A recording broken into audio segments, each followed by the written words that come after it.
Friends, welcome to pebbles Bengali cooking. আমি মৌসুমি। আমার অসংখ্য পুরনো এবং নতুন বন্ধুদের জানাই আমার অশেষ ভালোবাসা, এবং তোমাদের এই ভালোবাসার জন্যই কিন্তু, ভালোবাসা এবং অনুরোধের জন্যই কিন্তু আজকে আমি রেসিপিটা দেখাচ্ছি। আমাকে সবাই অনুরোধ করেছে যে চিকেন দিয়ে কিছু রেসিপি দেখাতে, তাই আজকে তোমাদের দেখাবো চিকেন দো পেঁয়াজা। তবে চটপট দেখে নাও চিকেন দো পেঁয়াজা আমি কিভাবে রান্না করছি। তাহলে চলুন দেখে নেওয়া যাক চিকেন দো পেঁয়াজা বানাতে আমাদের কি কি লাগছে। প্রথমেই বলি, লাগছে হলো চিকেন। এখানে আমি 1 কেজি চিকেন নিয়েছি। এটা কিন্তু আপনারা মিডিয়াম, ছোট, বড় সব রকম পিস দিয়ে করতে পারেন। আমি এটা কেটে কিন্তু আনার পর সেটাকে ভালো করে ধুয়ে নুন দিয়ে, নুন ছাড়াই এটা রেখেছি, নুন দিইনি আমি, কারণ অন্য সময় অন্য মাংসতে আমি দেখিয়েছি আপনাদের রেসিপিতে নুন দিয়ে রাখা। এখানে আমি নুন ছাড়াই রেখেছি, কারণ হলো এই মাংসতে কিন্তু জল বেরোলে হবে না, একটু জল ভালো করে ঝরিয়ে নিতে হবে। একটা বড় চা চামচ এবং তার থেকে সামান্য একটু বেশি নিয়েছি হলুদ গুঁড়ো, এবং এক বড় চা চামচে নিয়েছি লঙ্কার গুঁড়ো। ঝালটা কিন্তু যার যা নিজেদের স্বাদ অনুযায়ী নিয়েছি। এটা নিয়েছি গরম মশলার গুঁড়ো, আর লাগছে 1 ছোট চা চামচের 1 চামচ চিনি। যেহেতু এটার নাম চিকেন দো পেঁয়াজা, তাই 2 রকম পেঁয়াজ লাগছে। দেখুন, এইরকম বড় বড় করে কাটা পেঁয়াজ। এটা নিয়েছি 2টো মিডিয়াম সাইজের পেঁয়াজ। এরকম করে আমি 3 টুকরো, আপনার একদিকে 3 টুকরো করে কেটে, অর্ধেক করে 3 টুকরো করে কেটে নিয়েছি। আর 2টো বড় মাপের পেঁয়াজ এখানে এরকম চপ করে আমি রেখেছি। প্রায় আমরা এখানে 350 থেকে 400 মতন আমরা পেঁয়াজ দিয়েছি। লাগছে টক দই। এখানে আমি 100 গ্রাম টক দই দিয়েছি। লাগছে জিরে এবং ধনের বাটা। আমি এখানে 2 চামচ জিরা বাটা নিয়েছি, 2 চামচ ধনে বাটা নিয়েছি। ভালো করে দেখুন, একটু বেটে তার মধ্যে একটু আমি ধুয়ে জল দিয়ে রেখেছি। লাগছে এখানে 2 চামচ আদা বাটা এবং 2 চামচ রসুন বাটা। লাগছে মিডিয়াম সাইজের টমেটো লাগছে। দেখুন, টমেটোটা কিন্তু এরকম বড় বড় কাটা হবে, খুব ছোট ছোট কাটবো না। লাগছে 3টে কাঁচা লঙ্কা আমি চিড়ে রেখেছি, আর নিয়েছি কিছুটা ধনে পাতা। ধনে পাতাটাও আপনাদের যতটুকু, যারা বেশি খেতে ভালোবাসেন তারা একটু বেশি দেবেন, আর যারা কম খেতে ভালোবাসেন তারা অল্প দেবেন। লাগছে স্বাদ মতো নুন। আর আমি এটা করব সম্পূর্ণ রিফাইন অয়েল। আপনারা কিন্তু চাইলে আবার মাস্টার্ড অয়েলও করতে পারেন। তবে আপনাদের আমি রান্নার দিকে যাওয়ার আগে একটা মশলা আপনাদের আমি তৈরি করে দেখিয়ে দিচ্ছি। আমি বললাম আপনাদের একটা মশলা আমি বানানো দেখিয়ে দিচ্ছি।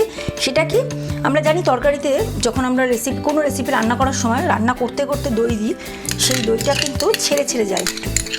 তো এখানে আমরা আগে মশলাটা বানিয়ে নিচ্ছি, যা যা মশলা নিচ্ছি সেটাকেই আগে একটু মিক্সড করে নিচ্ছি। এখানে দইটা আমরা ঢেলে দিলাম। এই যে 2 চামচ আদা, 2 চামচ রসুন বাটা নিচ্ছি, সেটাও আমরা এখানে দিয়ে দিলাম। পরে আপনারা এগুলো ধুয়ে একটুখানি জল যেটা তরকারিতে দেবেন সেটা দিয়ে দিতে পারেন। 2 চামচ জিরা বাটা, 2 চামচ ধনে বাটা, সেটাও আমরা মিক্স করে দিলাম। এখানে দিচ্ছি সামান্য চিনি।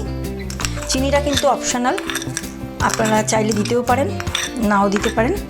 একদম ছোট চামচের 1 চামচ চিনি দিয়েছি। দিচ্ছি লঙ্কার গুঁড়োটা। লঙ্কার গুঁড়োটাও কিন্তু বুঝে দেবেন, কারণ আমি কিন্তু এখানে একটু কাঁচা লঙ্কা ইউজ করেছি, নাহলে আরেকটু হয়তো লঙ্কা লাগতো।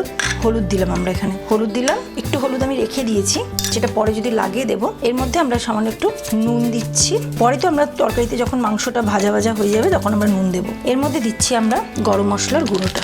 এবার এটাকে খুব ভালো করে এইভাবে আমরা মিশিয়ে নেবো। এটা আর আপনাদের দেখাচ্ছি না, আমি এটাকে বেশ 5 মিনিট ধরে মিশিয়ে এই মশলাটাই কিন্তু আপনাদের তৈরি করাটা কীভাবে তৈরি করতে হবে সেটা আপনাদের বলে দিলাম। এবার এটাকে আমি ভালো করে ফেটিয়ে নেবো। এবার আমরা চলে যাচ্ছি রান্নার দিকে। আমরা এবার রান্নার জায়গায় চলে এসেছি। আমি কড়াইটা বসিয়ে দিয়েছিলাম এবং আমার কড়াইটা গরম হয়ে গেছে। এবার আমরা এখানে তেল দিয়ে দিচ্ছি। 1 table spoon, 2 table spoon, 3 table spoon. আমি একটু কম তেল দিলাম, কারণ আমার এই মুরগির মাংসটায় চর্বি আছে। তো চর্বি কিন্তু মাংসের অলরেডি তেলটাকে বাড়িয়ে দেয়। তো দেখি আমাদের তেলটা গরম হয়ে গেছে। এবার আমরা এখানে চিকেন দো পেঁয়াজার যেটা চপ করা পেঁয়াজটা, ওটা আমরা দিয়ে দেবো। বড় পেঁয়াজগুলো কিন্তু এখন আমরা দেবো না। এটাই কিন্তু এই রেসিপির মাহাত্ম্য, কারণ এখানে 2 ধরনের পেঁয়াজ পড়বে। আমরা এখানে পেঁয়াজগুলো দিয়ে দিচ্ছি।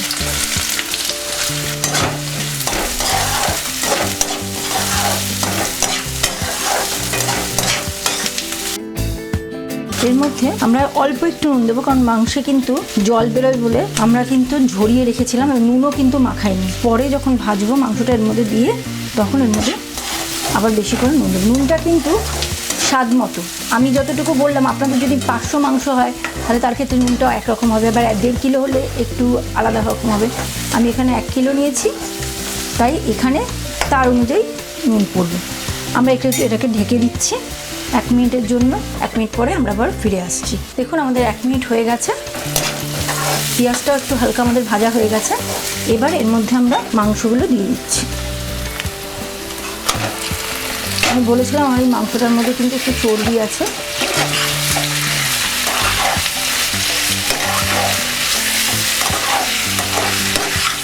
আর মাথায় রাখতে হবে আমরা কিন্তু যে মশলাটা মানে গুলে রেখেছি তার মধ্যেও কিন্তু আমরা নুন দিয়েছি, তাই সবটা বুঝে বুঝে আমাদের দিতে হবে।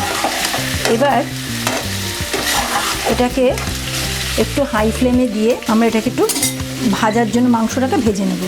একটু এবার আমরা নুন দিয়ে দিচ্ছি, 4 চামচের 1 চামচের 3 ভাগের মতো, 3 ভাগের 1 ভাগ আমরা নুন দিলাম। এবার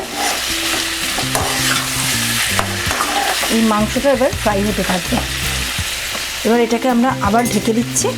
আমরা 3 থেকে 4 মিনিট পর আমরা আবার ফিরে আসছি। তার মাঝখানে কিন্তু আমি নেড়ে দেবো, কারণ যেহেতু ফ্লেমটা আমি হাইয়ের থেকে একটু মিডিয়ামে রাখলাম, কারণ যদি তলায় লেগে না যায় সেজন্য মাঝে মাঝে আমরা নেড়ে দেবো। সেটা আপনাদের দেখাচ্ছি না, আপনারাও কিন্তু বাড়িতে করার সময় এভাবে দেখে নেবেন।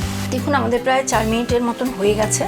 আমি বলেছিলাম একটু চর্বি আছে এটার মধ্যে, তাই জন্য কিন্তু তেল আরও বেরিয়ে এসছে, আপনারা দেখেই বুঝতে পারছেন। আর মাংসটা আমাদের ভাজাও হয়ে গেছে। এবার আমরা যে মশলাটা গুলে রেখেছিলাম সেই মশলাটা আমরা এর মধ্যে, দেখুন আমি খুব ভালো করে ফেটিয়ে নিয়েছি এখানে। এবার এটা এখানে দিয়ে দিচ্ছি। এটাকে একটু ফ্লেমটা এবার বাড়িয়ে দিচ্ছি আমরা।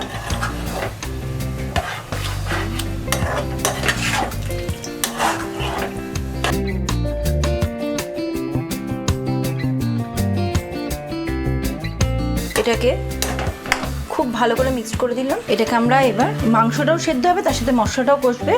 আমরা 10 মিনিটের জন্য এটাকে ঢাকা দিয়ে রেখে দেবো, কিন্তু সেটা একদম লো ফ্লেমে। আর যদি আপনারা মিডিয়াম ফ্লেমে দেন তাহলে টাইমটা একটু কমে যাবে, তাহলে 10 মিনিটের জায়গায় 7 মিনিট মতন করে নেবেন। আর আমি এই মশলাটা, যে বাটিটা আমি মশলাটা নিয়েছিলাম সেটা ধুয়ে একটু আমরা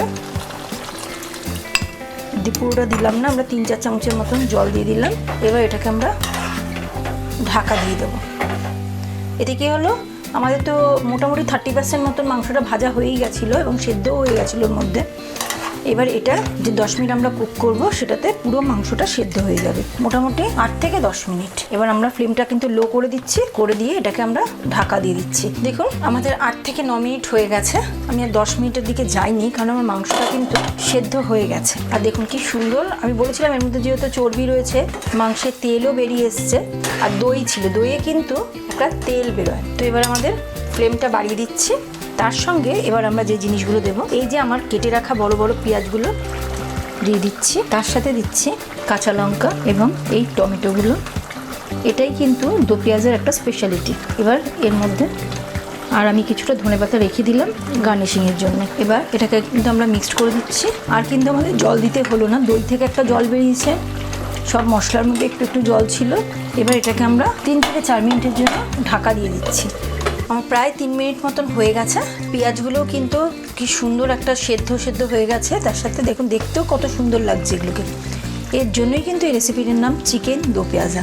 আর দেখুন টমেটোগুলোও সুন্দরভাবে গলে গেছে। আমাদের কিন্তু রেসিপিটা রেডি হয়ে গেছে। এবার আমরা গ্যাসটা বন্ধ করে গরম গরম ভাত, রুটি, পরোটা সবার সাথে পরিবেশন করতে পারবো। তাই দেখুন অবশেষে কিন্তু আমাদের চিকেন দো পেঁয়াজা তৈরি হয়ে গেছে। দেখেছেন পেঁয়াজ, টমেটো, ধনেপাতা নিয়ে একটা দারুণ রকম রঙের লাগছে এটাকে দেখতে।